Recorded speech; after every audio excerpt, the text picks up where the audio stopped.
pessoal, vamos aqui agora para a questão de número 64 do capítulo 5, Fundamentos de Física do Halliday, volume 1. Essa questão é meio que um repeteco da questão 56. O enunciado é bem semelhante e as variáveis também, algumas são iguais. E a questão ela diz o seguinte: um arremessador de peso lança um peso de 7,260 kg, empurrando-o ao longo de uma linha reta com 1,650 metros de comprimento e um ângulo de 34,10 graus com a horizontal. Acelerando o peso até a velocidade de lançamento de uma velocidade inicial de 2,5 metros por segundo, que se deve ao movimento preparatório do atleta, o peso deixa a mão do arremessador a uma altura de 2,11 metros e com um ângulo ainda de 34,10 metros. Graus, né? Perdão. E percorre uma distância horizontal de 15,9 metros. Qual é o módulo da força média que o atleta exerce sobre o peso durante a fase de aceleração? Sugestão: trate o movimento durante a fase de aceleração como se fosse ao longo de uma rampa com um ângulo dado, ou seja, como se fosse um plano inclinado. Então tá aí a nossa representação. O comprimento da fase preparatória de lançamento, né? Ou seja, quando o atleta, quem já assistiu ao arremesso olímpico, né? Ele coloca o peso assim na altura do ombro, se eu não me engano, né?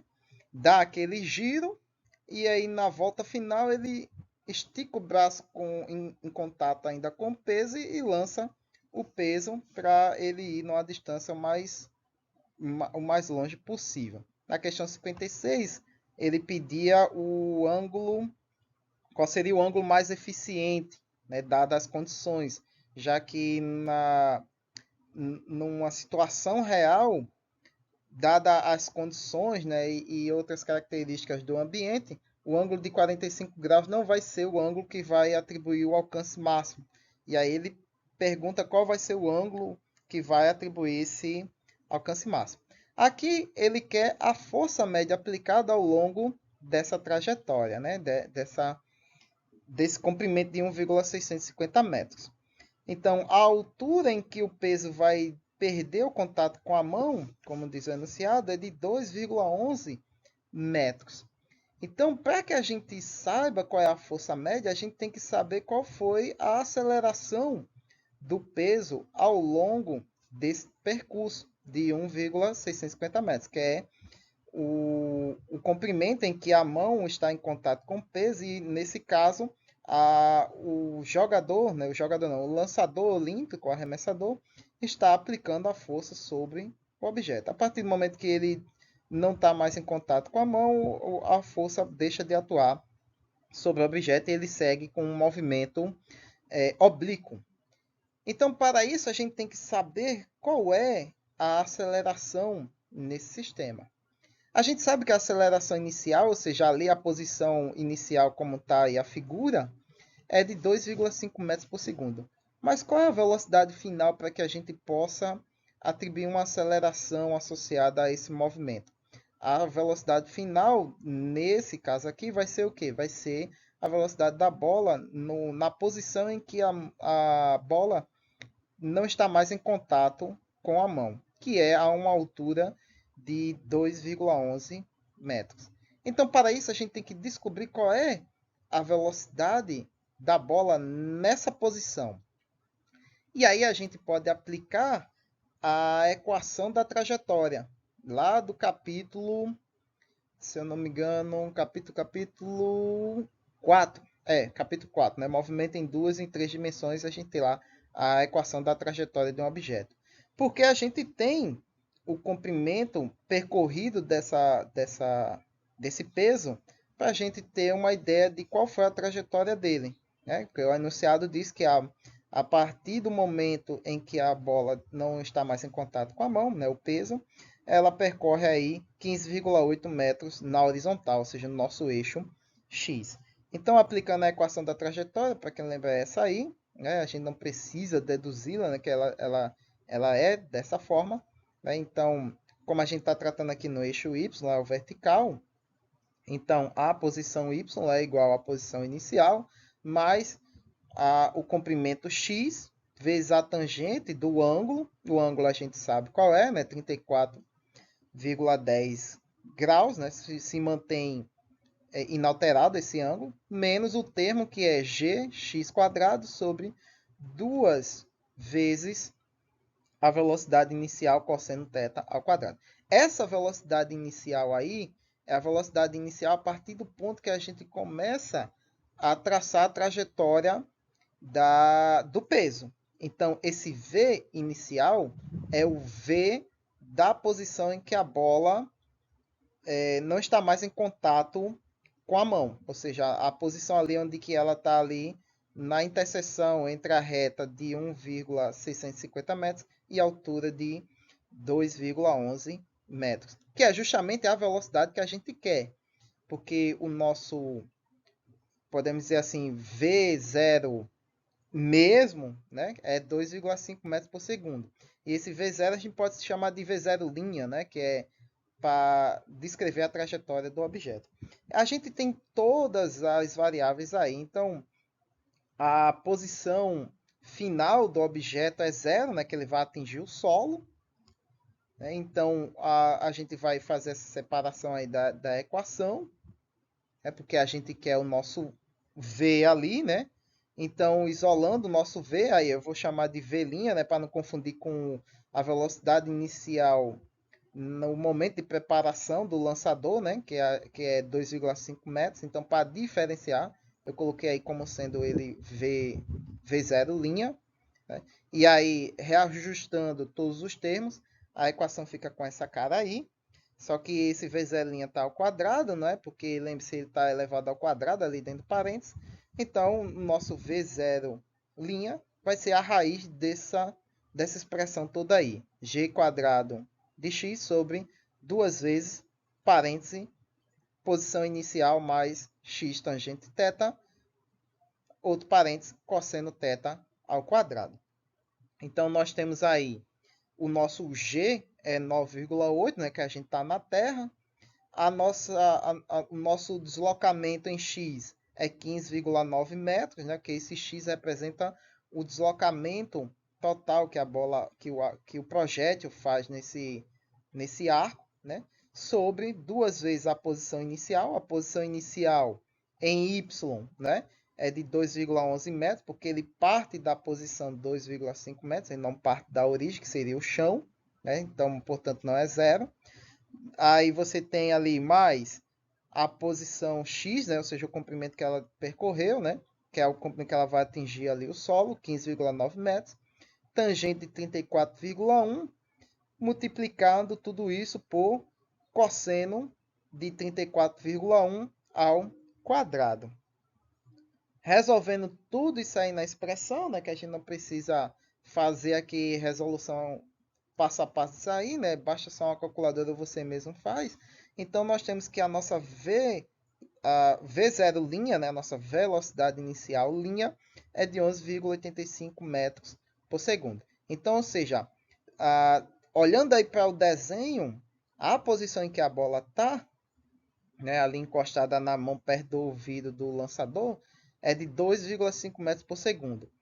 E após ela ser deslocada pela mão do arremessador 1,650 metros, ela vai estar com uma velocidade de 11,85 metros por segundo. E daí ela segue sozinha com um movimento de arco, né, parabólico, traçando uma trajetória, né, oblíqua em relação ao solo, né, assim como a gente vê lá no capítulo 4 sobre movimento em 2 e em 3 dimensões. Então, com isso, a gente já dá para traçar qual é a aceleração que o objeto sofreu nesse percurso. Então, como a gente não precisa do tempo aqui, né, a gente não depende do tempo, a gente pode usar Torricelli, né, isolando a nossa aceleração da equação. Então, a gente tem aí a diferença das velocidades ao quadrado sobre 2 vezes o deslocamento. O nosso ΔS ali, para a gente não coloquei ΔS para não confundir com os eixos x e y, né, já que a trajeto está oblíquo, né, e com uma certa inclinação de 34 graus em relação ao eixo x. Então a gente só substitui os valores, né, o V0', é 11,85 metros por segundo. E o nosso V0, que é quando começa a ser empurrada o nosso peso, 2,5 metros, né, sobre 2 vezes o comprimento em que essa aceleração ocorre, que é de 1,65 metros. Então, isso vai nos dar uma aceleração de 40,658 metros por segundo ao quadrado. Eu gosto de deixar para arredondar lá para o final, para não ter uma discrepância tão grande. Agora que a gente sabe a aceleração, né, do objeto, vamos fazer aqui uma análise da decomposição das forças atuando sobre esse peso.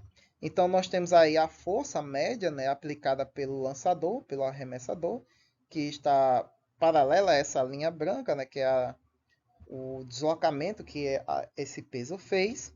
Nós temos a força-peso, né, na vertical, porém vamos inclinar aqui o nosso plano XY para poder facilitar a nossa vida na análise da decomposição de vetores. Então, assim fica a componente y da força-peso, né, já que é a componente adjacente ao ângulo, então fica módulo do peso vezes o cosseno desse ângulo, e a componente x fica sendo o módulo do seno. E aí, como só há movimento no eixo x, nesse caso aqui, né? Lembre-se que a gente inclinou o nosso plano aqui, né? Os nossos eixos x e y. Então, agora a nossa força F está paralela a esse eixo. Então, fazendo a análise nesse novo referencial, podemos assim dizer, então nós temos que a força resultante em x vai ser igual à força, né, aplicada, que está no sentido do movimento, portanto positivo, menos a componente x da força-peso, que está no sentido oposto ao movimento, por isso negativo. E no eixo y? No eixo y não há movimento. Então, a componente y da força-peso estaria, digamos assim, compensada pela superfície de contato da mão e do peso. Levando em consideração que esse trajeto é feito perfeitamente, né? Então a mão não faz um zigue-zague para cima e para baixo. Então não há a força resultante no eixo y, e aí a gente não precisa se preocupar com essa componente, nem com esse eixo. Então fica só no eixo x. E aí nós temos o que, né? Massa vezes aceleração resultante, a massa que é a massa do peso, igual a força, que é o que a gente quer, menos a força-peso, que é a componente x, né? A componente x da força-peso, que é massa vezes a aceleração vezes o seno do ângulo. Isolando a nossa variável que a gente quer, que é a força média, então vamos ter aí a soma de dois termos, né? A soma da força resultante no eixo x, mais o módulo, a componente x da força-peso, que é massa mg vezes seno de θ. Então, substituindo os valores, né, e colocando nossa massa em evidência, já que ela multiplica os dois termos, e substituindo os valores, nós temos que a massa, né, 7,26 kg, dada ali no enunciado, dentro de parênteses, a aceleração resultante, que a gente acabou de atribuir ela, né, 40,658 metros por segundo ao quadrado, mais G, 9,8, multiplicado por seno de 34,1. Agora, acabei de notar uma coisa aqui. Um adendo. Esse seno é para estar dentro de parênteses. Se ficar fora vai dar errado. Porque, né, ele está multiplicando o G, né? Então, quando a gente coloca o M em evidência, então M multiplica a aceleração e multiplica esse termo todo aqui, né? Que eles estão juntos. Se você colocar aqui fora e resolver, vai dar um valor errado, vai dar diferente. Aí eu notei isso depois e esqueci de corrigir aqui. Então, aqui está dentro de parênteses. Esse parênteses é aqui. Então, é 9,8 vezes 100 de 34,1, né? Fecha parênteses. E fora a massa multiplicando todo esse termo aqui dentro do parênteses. Então, isso vai dar 335 newtons. Essa é a força média aplicada pelo arremessador, né, para lançar esse peso, que vai alcançar uma distância de 15,9 metros. Muito bem, pessoal, espero que tenham gostado. É isso aí. Espero que tenha esclarecido as dúvidas, críticas e sugestões aí na caixa de comentários. Curta e compartilhem. E até a próxima questão.